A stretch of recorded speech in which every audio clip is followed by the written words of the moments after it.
Are you ready to discover how to maximize your marriage, family, and life while growing your business? Well, welcome to Love Plus Money, the show where we show you how to succeed in business while thriving in family, health, and legacy. Welcome everybody. Andrew Devlin here, Devlin Worldwide, and today I want to dive into a subject called Your Hero's Journey. And I was on a client call this week, and this sort of really hit home for my client. They're going through a very, very difficult time, and one of the most challenging times of their life. And so this got us on some interesting subjects. So I thought I'd share it with you, because if you're out there, do you feel like sometimes there's like overwhelming odds against you, whether it's in business or marriage or kids or health or parents, and it's just like, I don't know how I'm going to solve this problem. And it feels like it's taking absolutely everything that you've got, maybe not to break down, maybe trying to find a way forward, and it just looks like there's dead ends. So those times come, that's for sure. And I don't know if you guys have watched it, but there's a show out there called Masters of Air on Paramount, and it's about World War II bomber pilots, American World War II bomber pilots. And when I first saw this, it excited me because I just read The Bomber Mafia by Malcolm Gladwell, and he talked about the psychology between the American bomber pilots and the English bomber pilots. And again, I could do a whole talk just on that because it was absolutely fascinating. But American bombers basically bombed in daylight. They were going to do precision bombing, and the English bombed at night, and they just obliterated. They just dropped as many bombs as possible. But because of that mindset, the American bombers got absolutely decimated. They just lost so many pilots. They were accurate, but they lost so many pilots because obviously the enemy could see them. But I was following this series, and I just finished it. And there was a guy in there, and his nickname was Rosie. And Rosie was probably early 20s, and he was a great pilot. Like he had two engines down, and he's lost the group because his plane's slower than everybody else is, and the Messerschmitts are all around him, and he's able to defend the plane and get back. And so it was an amazing. He got like his crew respected him immensely because they knew they were dead, and then he pulled out some amazing maneuvers. But he got back, and back then they had to do 12 missions, and once they did 12 missions, they were sent back to America. They'd served their time because it was so dangerous if you lasted 12. And as Rosie got back, they upped it to 20, and they said, we're not going to do it for you, because you agreed to 12. Well, you can go home. And he goes away and thinks, and he comes back, he's like, I can't let the newbies come and try and do 20. They're dead. He says, I'm going to stay. So he volunteered to stay on in World War II when he could have gone home. And he was shot down on one of his missions behind enemy lines, and he got back, and he got right back in the plane, and then went out like the next day. And it really struck me because my grandparents, I lived in a town where we were a hot spot because we built ships and submarines and all that. So we're a military town. And so my town got blasted. And I remember hearing a story of my grandfather going, hey, we're going out to my grandmother. We're going out tonight, and we're going out for a meal. And my grandmother's like, no, we can't afford it. And he's like, get your glad rags on, which means your nice clothes back in England, or at least it did in the olden days. And he said, we're going out. So they went out, air raid sirens go off while they're in the restaurant, bombs are dropped. He comes back, crater in the ground where their house was. And I go, wow, could you imagine that? Like, in the middle of, you're trying to have a nice meal, bombs going off, you don't know if you're going to get blown up or not, but you go back and your house is gone. But that was just the beginning of their story. They just got married. And I was like, coming through that, there's so much resilience in our ancestors. And so watching this Masters of Air program, World War II stuff makes me emotional, because I look at it, it's like that hero generation that, did the things that needed to be done.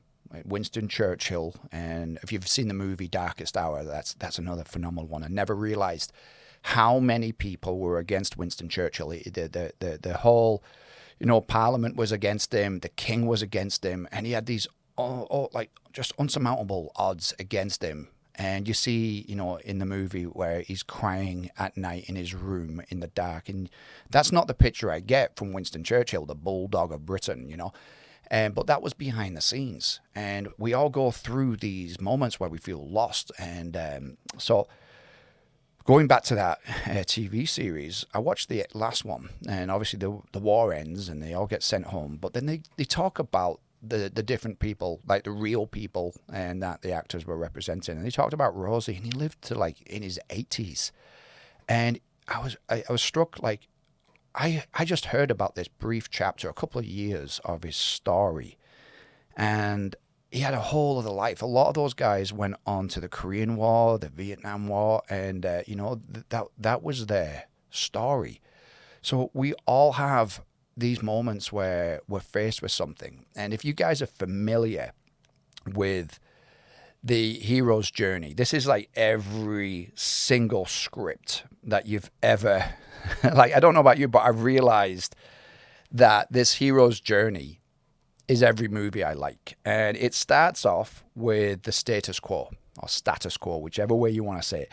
And, whether it's Star Wars and there's Luke Skywalker and he's on his desert planet and, he doesn't really like farming, or if it's Neo in Matrix and he's doing his computer job but he's not happy with it, or it's Frodo being called out of the Shire, and he looks obviously up to his uncle. And I realised or Rocky, I realised it's pretty much the same storyline with different characters, but there's something about that hero's journey that grabs us. So there's a status quo, and then there's a call to adventure. Rocky gets the call to fight Apollo Creed.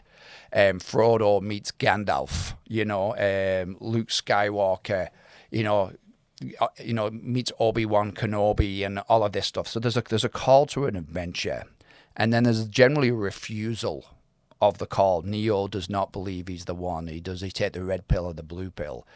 Frodo doesn't believe he can do it, and so there's this call to adventure. There's a refusal of the call, and then they meet the mentor, and you can see again that's Gandalf, that's Obi-Wan Kenobi, that's Morpheus, and it's Mickey from Rocky. They meet the mentor, and then they do the departure. That's step 4, So then they go off on the journey.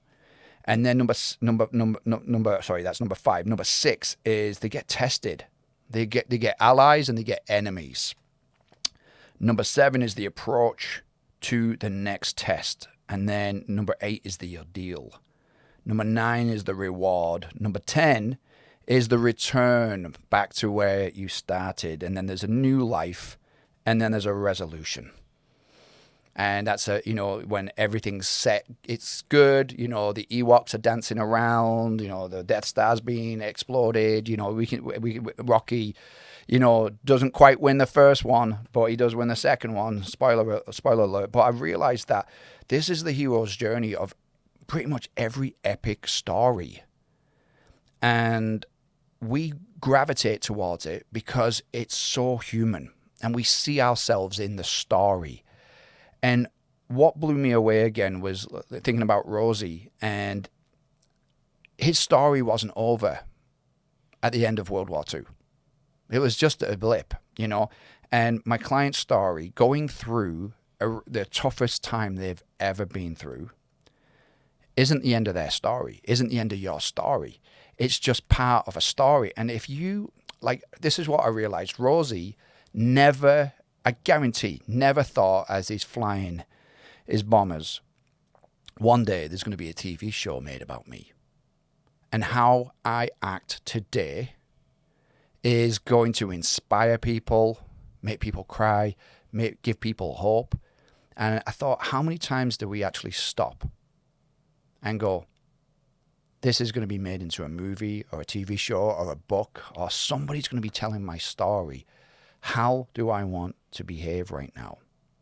Do I want this to be my comeback? Or do I want this to be a part of me being lost and going deeper into despair? And it's tough because when we're in it, that's all we can see. But I like to just think about, it could be your kids telling you a story about, to your grandkids or your great-grandkids, and your grandkids are telling you a story. And it's like, what do you want people to remember? Because once we're gone, my wife was at her aunt's funeral yesterday, and, they tell stories. But once we're gone, that's the end of the story. And we're not in charge of what that story is anymore. And we're not in charge of who tells that story. But we are right now of crafting a beautiful story. And I don't know about you, but when I see Rocky and Mickey's died, and I'm like, oh, he's lost, and Apollo Creed, new mentor comes around him, and you're rooting for him to start believing in himself, or it's Neo, or it's Frodo, and it's like, come on, you're so close, don't give up. And we root for those people because we see something in them, because so many times we're ready to give up. But we're one step away, one thought, one action away from going in that next level. So where are you in that hero's journey? And if somebody was going to record this and somebody was going to make it a movie, what would you want this season to represent? Would you want it to inspire people, or would you want to shrink? Would you want to withdraw? Because we're all part of that. And going over it with my client, The Lion King is the story that hit them really hard, and they're like, holy crap, I'm living The Lion King. And the premise of The Lion King is, Simba is meant for leadership, he's meant for greatness, yet he's lied to and deceived by somebody that he trusted and called family, and that family member brought him down, made him feel inadequate, made him feel guilty, made him feel like he was the problem. And Simba runs away. And he's hiding. And instead of being a lion, Simba becomes friends with lion food. And those friends tell him to ignore and forget about the world and just eat bugs. That's not lion food. It's not what a lion's created to do. And then Nala, I've got kids, I've watched The Lion King 1,000 times, comes in and she finds him and she says, hey, it's you look like your dad, you're like, where have you been? Come on home. And he refuses. There's that hero's journey again, refusing the call. But eventually he goes back because he gets mentored by his dad, and he goes back and he sees the damage that this family member that lied to him, that made him believe less of himself, that took him out of the game, what he's done. And it's so damaging. And there's going to be people in our lives that their goal is maybe not to destroy, but maybe just to feel significant, by making you feel insignificant. I told this to my kids last week. I was like, if I wanted the biggest building in St. George, what's the fastest way of me getting that? And my kids were like, building a bigger building. And I said, no, destroying everything else. Leveling the city. So my 2-story house is the biggest building in town. And a lot of times that's what people do. They don't want to see you win. They don't want to see you fulfill your giftings. And there's some people out there that just want to see you suffer, even if you're related to them, because you winning shows them something about themselves that they want to see. And so my client's scar in their life really, really did a number and made my client believe things that were not true about them. And it's the discovering of who they are, doing things that they love to do again, and then building up that belief and that confidence. And it's like, if you leave metal out, it's going to get rusted. And you've probably seen those coins that, those old coins, and they just look like a big lump of brown goop. And then people clean them up. And you're like, wow, that's silver, that's gold underneath there. That it's absolutely beautiful. And that's what my client's going through right now. They're restoring their brilliance of who they really are and getting away from that, not believing the lies of Scar. And so it was so funny because they're like, I can't believe I'm going to have to watch The Lion King again because it's so appropriate to my life right now.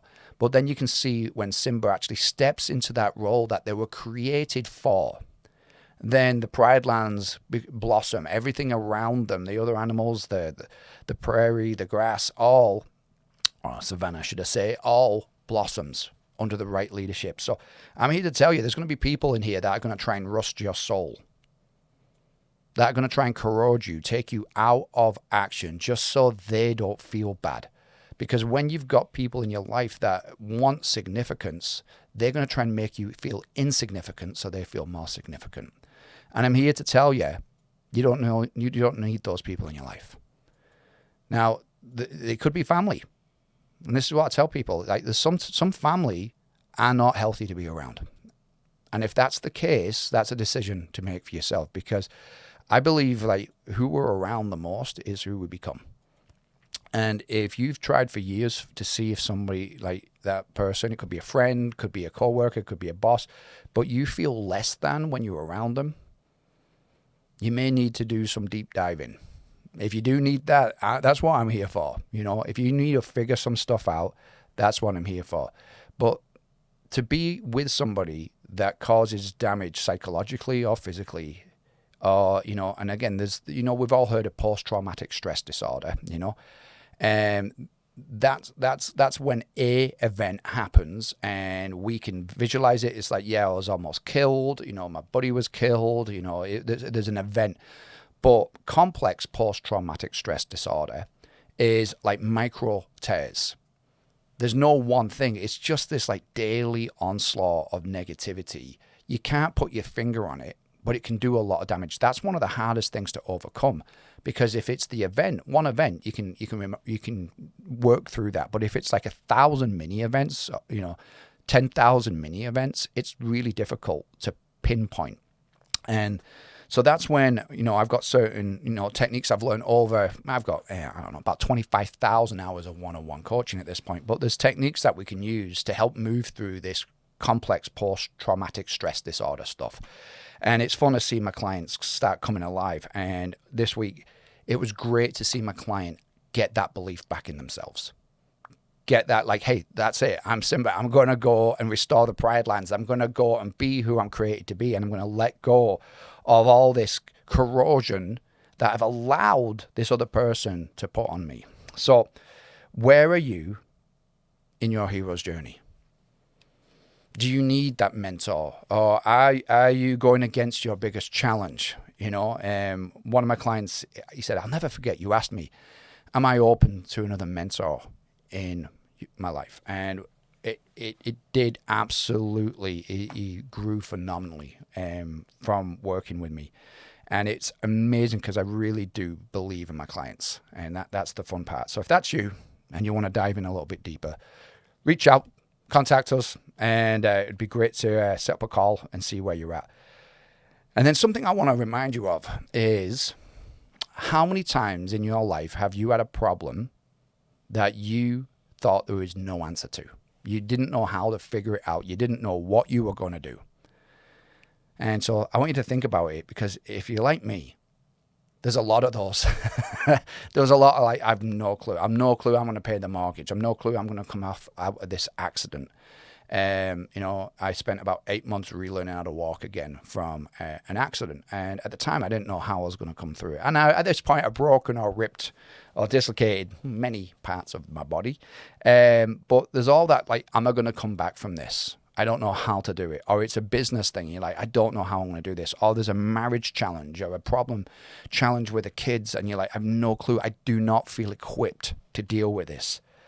And so I want you to just think, have you come across that once in your life? Or is it 5 times, 10 times, 20 times, 100 times? Like, how many times have you solved a problem that you did not have any answers for when that problem first materialized? And if you're like me, and I guarantee you are, there's a lot of problems that you have solved that you did not know how to solve. So I want to remind you, you are a master problem solver. You have overcome so many obstacles in your past, and stop acting like the problems in your life right now are the first problems that you've come against. It is not true. Because if you own that identity as a master problem solver, I have solved so many problems that I had no answers for, but I've solved every single one because I'm here, I'm surviving, I'm thriving, and I'm growing. And what I've realized is a lot of times, if we were following this hero's journey and there is no ordeal, there's no challenge, there's no enemies, it wouldn't be a hero's journey. So I'm going to encourage you. What if these people in your world, these challenges that have come into your life, are here for you, not against you? They're here to grow you so that you can become the Jedi, or you can become the one in the Matrix, or you can get back and control that savannah. And what if they're all for you, not against you? Because I don't know if I like this, but I grow so much more from challenge than I do from success. And that's the hard part, because we all like the success part, but we all grow from the challenge part. And you've probably heard me say this before, but if you want to double your success, you got to triple your failure. And if you've got a belief that failure is bad, you're going to struggle. But if you've got a belief that failure is the best teacher, and if you want to fail, successful people fail quickly and cheaply.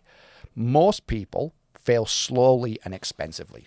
They're failing with their diet slowly every day, and it's going to be an expensive cost from a healthcare standpoint. Or they're slowly failing in the marriage, and it'll be expensive. Let's fail fast, learn from it, adapt, change, because we just see it as this. You can be a winner and a loser in life. That's the way I saw life for many, many years. I believed I was on the loser category and there was winners, and I wasn't one of them. But now I see that there's winners and learners. And I'm going to learn, and I'm going to win, and I'm going to grow. I'm going to become overwhelmed, and I'm going to doubt myself, and I'm going to grow again, and it's going to take me to that next level. But we're not here for easy. So you're a master problem solver. And that's one of the vital parts that we need to remember.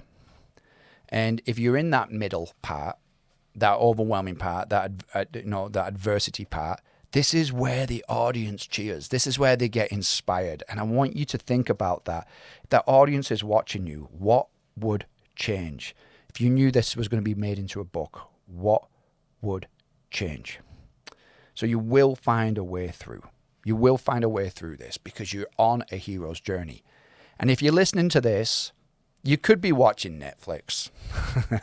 You could be doing something else. You could be mindlessly entertaining yourself. But if you're listening to this, I guarantee you're in that hero category because you're wanting an even better life. And you may need to be that hero for your marriage. You may need to be that hero for your kids. You might even need to be that hero for yourself.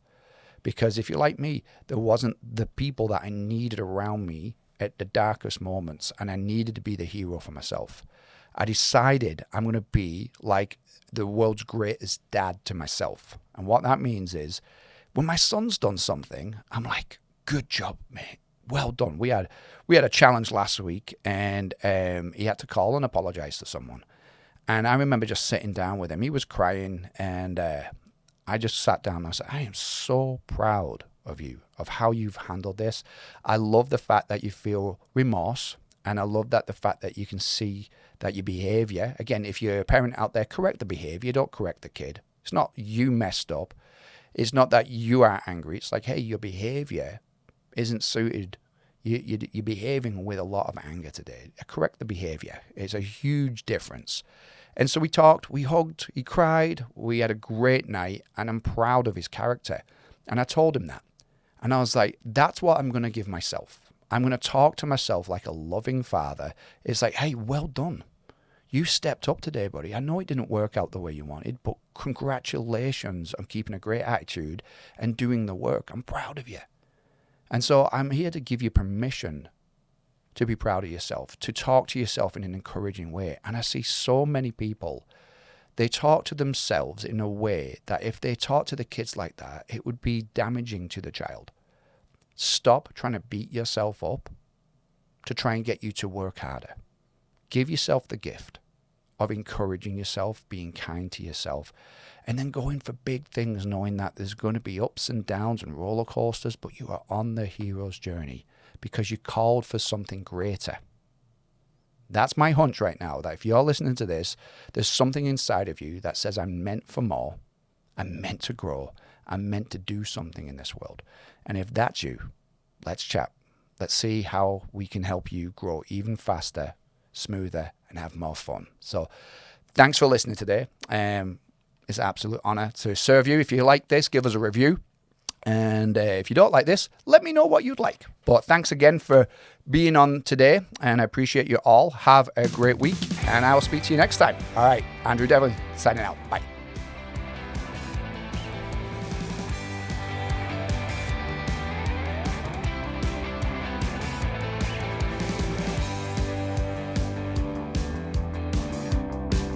Thanks for riding shotgun with us on another episode of Love Plus Money. We trust you're leaving with meaningful insights. If today's episode fueled your hunger for success and fulfillment in all areas of life, don't hold back. Hit that subscribe button, give us your rating, and lay down your thoughts in a review. Your feedback powers our mission to equip high achievers like you with the tools to conquer every challenge. Stay dialed in with us on social at Devlin Worldwide. And guys, keep charging ahead, nurturing your relationships, and never compromising on your most important dedications. Until next time, this is Andrew and Janelle Devlin signing off, reminding you that love plus money can equal the freedom to live your best, most purpose-filled life.